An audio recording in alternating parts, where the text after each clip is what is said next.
नमस्कार दोस्तों, आप सभी का स्वागत है हमारे YouTube चैनल सारांश ज्ञान में। आज हम बात करेंगे श्रीमद् भगवत गीता के अध्याय 9 राज विद्या राजगुण योग।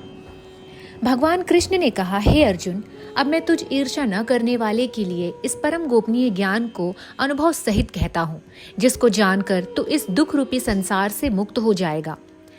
यह ज्ञान सभी विद्याओं का राजा, सभी गोपनीयों से भी अति गोपनीय, परम पवित्र, परम श्रेष्ठ है। यह ज्ञान धर्म के अनुसार सुखपूर्वक कर्तव्य कर्म के द्वारा अविनाशी परमात्मा का प्रत्यक्ष अनुभव कराने वाला है।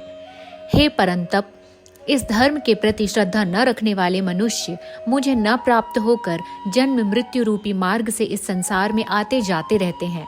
मेरे कारण ही यह सारा संसार दिखाई देता है और मैं ही इस संपूर्ण जगत में अदृश्य शक्ति रूप में सभी जगह स्थित हूँ। सभी प्राणी मुझ में ही स्थित हैं, परंतु मैं उसमें स्थित नहीं हूँ। हे अर्जुन, यह मेरी ऐश्वर्यपूर्ण योग शक्ति को देखो। यह संपूर्ण सृष्टि मुझ में कभी स्थित नहीं रहती है, फिर भी मैं सभी प्राणियों का पालन पोषण करने वाला हूँ और सभी प्राणियों में शक्ति रूप में स्थित हूँ, परंतु मेरा आत्मा सभी प्राणियों में स्थित नहीं है, क्योंकि मैं ही सृष्टि का मूल कारण हूँ। जिस प्रकार सभी जगह बहने वाली महान वायु सदैव आकाश में स्थित रहती है, उसी प्रकार सभी प्राणी मुझ में स्थित रहते हैं। हे कुंती पुत्र, कल्प के अंत में सभी प्राणी मेरी प्रकृति में प्रवेश करके विलीन हो जाते हैं और अगले कल्प के आरंभ में उनको अपनी इच्छा शक्ति से फिर उत्पन्न करता हूँ। 84 लाख योनियों में सभी प्राणी अपनी इच्छा शक्ति के कारण बार बार मेरी इच्छा शक्ति से विलीन और उत्पन्न होते रहते हैं।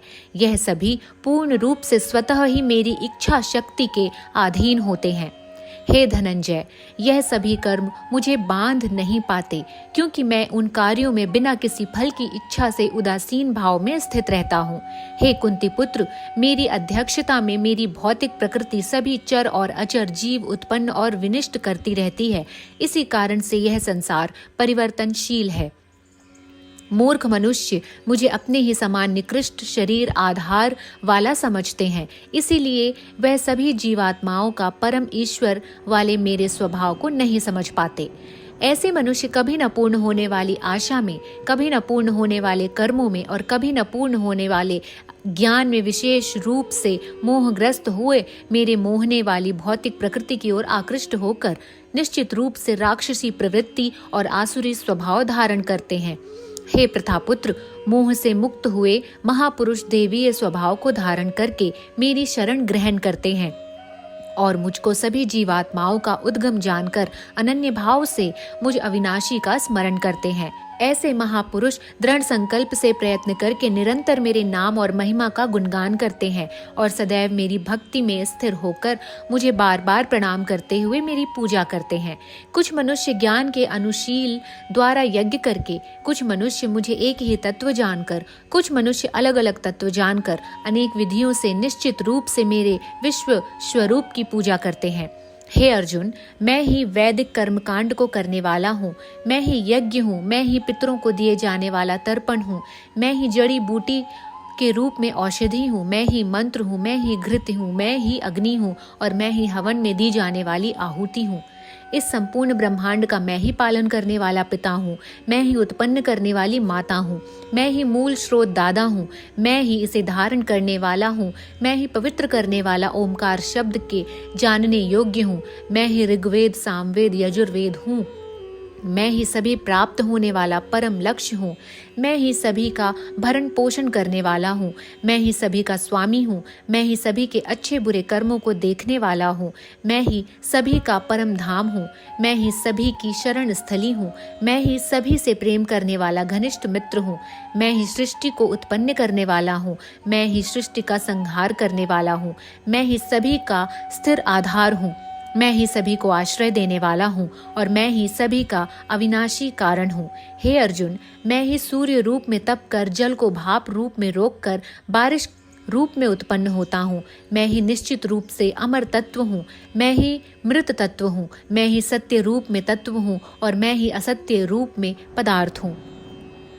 जो मनुष्य तीनों वेदों के अनुसार यज्ञों के द्वारा मेरी पूजा करके सभी पापों से पवित्र होकर सोम रस को पीने वाले के स्वर्ग लोकों की प्राप्ति के लिए प्रार्थना करता है, वह मनुष्य पुण्यों के फल स्वरूप इंद्रलोक में जन्म को प्राप्त होकर स्वर्ग में देवी देवताओं वाले सुखों को भोगते हैं। वह जीवात्मा उस विशाल स्वर्ग लोक के सुखों का भोग करके पुण्य लोकों के समाप्त होने पर इस मृत्यु लोक में पुनः जन्म को प्राप्त होते हैं। इस प्रकार तीनों वेदों के सिद्धांतों का पालन करके सांसारिक सुख की कामना करने वाले मनुष्य बार बार जन्म और मृत्यु को प्राप्त होते हैं। जो मनुष्य एकमात्र मुझे लक्ष्य मानकर अनन्य भाव से मेरा ही स्मरण करते हुए कर्तव्य कर्म द्वारा पूजा करता है, जो सदैव निरंतर मेरी भक्ति में लीन रहता है, उस मनुष्य की सभी आवश्यकताएं और सुरक्षा की जिम्मेदारी मैं उठाता हूँ। हे कुंती पुत्र, जो भी मनुष्य श्रद्धा पूर्वक भक्ति भाव से अन्य देवी देवताओं को पूजा करता है, वह भी निश्चित रूप से मेरी ही पूजा करता है, किंतु उनका वह पूजा करना अज्ञानतापूर्ण मेरी प्राप्ति की विधि से अलग त्रुटि पूर्ण होता है। मैं ही निश्चित रूप से समस्त यज्ञों का भोग करने वाला हूँ और मैं ही स्वामी हूँ, परंतु वह मनुष्य मेरे वास्तविक स्वरूप को तत्व से नहीं जानते, इसीलिए वह कामनाओं के कारण पुनर्जन्म को प्राप्त होते हैं। जो मनुष्य देवताओं की पूजा करते हैं और देवताओं को प्राप्त होते हैं, जो अपने पूर्वजों की पूजा करते हैं वह पूर्वजों को प्राप्त होते हैं, जो भूतों की पूजा करते हैं वह उन भूतों के कुल को प्राप्त होते हैं, परंतु जो मनुष्य मेरी पूजा करता है वह मुझे प्राप्त होता है। जो मनुष्य एक पत्ता, एक फूल, एक फल, थोड़ा सा जल और कुछ भी निष्काम भक्ति भाव से अर्पित करता है, वह शुद्ध भक्त का निष्काम भक्ति भाव से अर्पित किया हुआ सब कुछ मैं स्वीकार करता हूँ। हे कुंती पुत्र, तू जो भी कर्म करता है, जो भी खाता है, जो हवन करता है, जो भी दान देता है, जो भी तपस्या करता है, उस सभी को मुझे समर्पित करते हुए कर।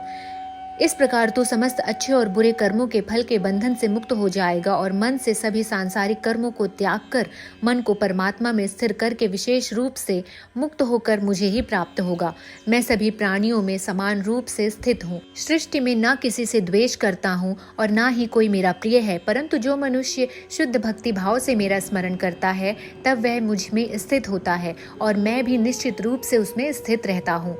यदि कोई भी अत्यंत दुराचारी मनुष्य अनन्य भाव से मेरा निरंतर स्मरण करता है तो वह निश्चित रूप से साधु ही समझना चाहिए, क्योंकि वह संपूर्ण रूप से मेरी भक्ति में ही स्थित है। हे अर्जुन, वह शीघ्र ही मन से शुद्ध होकर धर्म का आचरण करता हुआ चिरस्थायी परम शांति को प्राप्त होता है। इसलिए तू निश्चिंत होकर घोषित कर दे कि मेरा भक्त कभी नष्ट नहीं होता। हे प्रथापुत्र, स्त्री, वैश्य, शूद्र, अन्य किसी भी निम्न योनि में उत्पन्न होने वाले मनुष्य हों, वह भी मेरी शरण ग्रहण करके मेरे परम धाम को प्राप्त होते हैं। तो फिर पुण्यात्मा ब्राह्मणों, भक्तों और राजर्षि क्षत्रियों का तो कहना ही क्या। इसीलिए तू क्षण में नष्ट होने वाले दुख से भरे हुए इस जीवन में निरंतर मेरा ही स्मरण कर। हे अर्जुन, तू मुझ में ही मन को स्थिर कर, मेरा ही भक्त बन, मेरी ही पूजा कर और मुझे ही प्रणाम कर। इस प्रकार अपने मन को मुझ परमात्मा में पूर्ण रूप से स्थिर करके मेरी शरण होकर तू निश्चित रूप से मुझे ही प्राप्त करेगा। इस प्रकार उपनिषद, ब्रह्म विद्या तथा योग शास्त्र रूप श्रीमद् भगवद गीता के श्री कृष्ण अर्जुन संवाद में राज विद्या योग नाम का 9वां अध्याय संपूर्ण होता है। दोस्तों, इसी प्रकार बाकी के अध्यायों का श्रवण करने के लिए बने रहिए हमारे YouTube चैनल सारांश ज्ञान के साथ। धन्यवाद।